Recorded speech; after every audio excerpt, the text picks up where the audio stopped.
I'm currently reading the book Originals, How Non-Conformists Change the World by Adam Grant. Check it out, the link is down in the comments below. And in the very first chapter, entitled Creative Destruction, the risky business of going against the grain, there is one idea about how one can become original, which I wanted to share with you today. Grant points out that there are two ways one can become successful in life.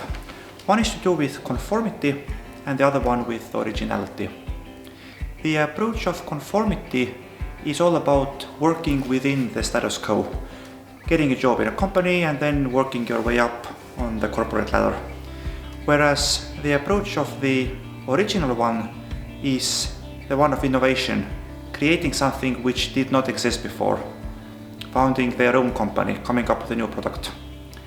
And of course that one is much more risky in a sense that you never know how this endeavor is going to end up with.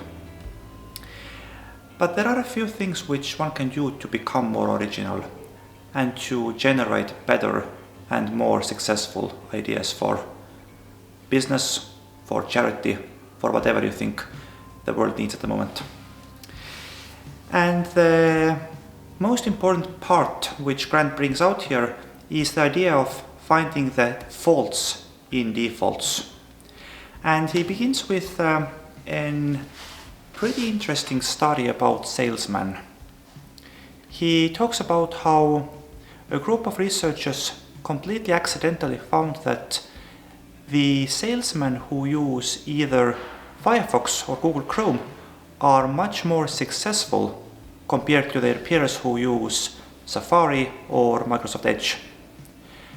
And it is not because one browser is inherently better than the other one or offers more shortcuts, more productivity enhancing features. It is solely because some of these browsers are the defaults of your operating system, whereas other ones have to be manually installed. The ones who are using the default browsers, Edge and Safari, are also in other domains of their life, going with what is offered to them, what is presented as a default option. Whereas the salesmen who go out of their way to install something different, also in their salesman job, they find novel approaches. They don't just read out loud the sales pitch which is provided to them. They are proactively finding better ways to do something. They are proactively trying to be better salesmen. And it is because of this character trait, this quality, that they outperform their peers.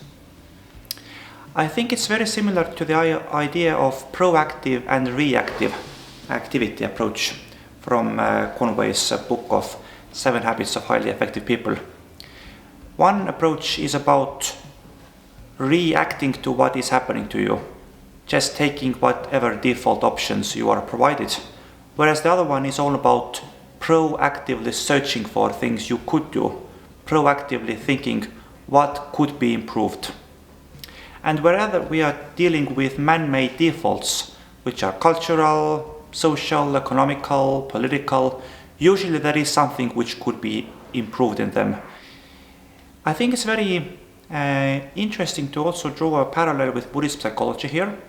This is my favorite subject, And in Buddhism we talk about hot pride and cold pride. This is the idea that in certain cases we believe that everything's fine, there is no reason to improve, and in other cases everything's just so horribly bad that we don't believe that there is any way we could do something better.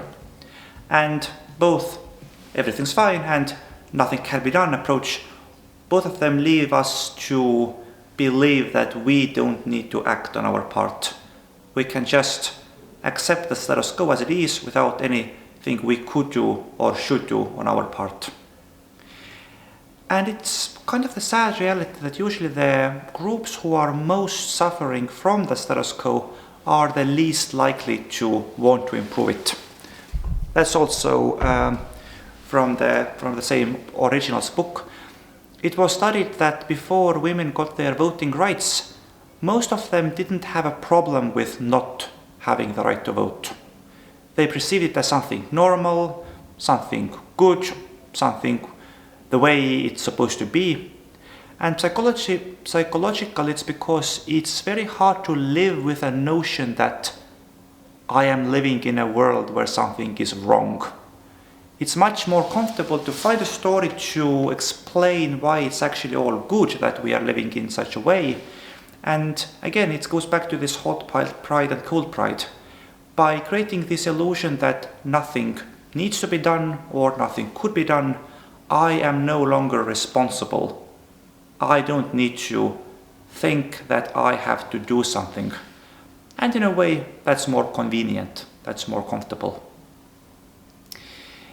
But sadly, we can then live all of our lives just hanging around, doing things as they are always been, and suffering in the same way that everybody else has suffered before us. It is the quality of investigating the defaults, the quality of seeing, is there anything which could be done better, which starts our journey for a better life, for more satisfying, more fulfilling life. That's, the foundation of all Buddhism. The idea that we don't have to suffer. We are not biologically or culturally or socially or whatever, we are not predetermined to have a miserable life or to have negative emotions, to have negative thinking, to behave in a bad way, to have negative character traits. All of this is changeable if we consciously decide that we want to work on it. And the idea that something can be changed and something should be changed is a foundation of all change. So if you want more examples on how you can identify such defaults and historical stories about how people have been successful in identifying such defaults and changing them, please check out the link in the comments where you can find Adam Grant's book.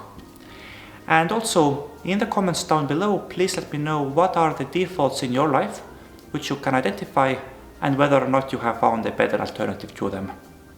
Cool. So I hope you can all now go and find something which you can change in your life for the better, and hope to see you next for some new tips from Adam Grant's book.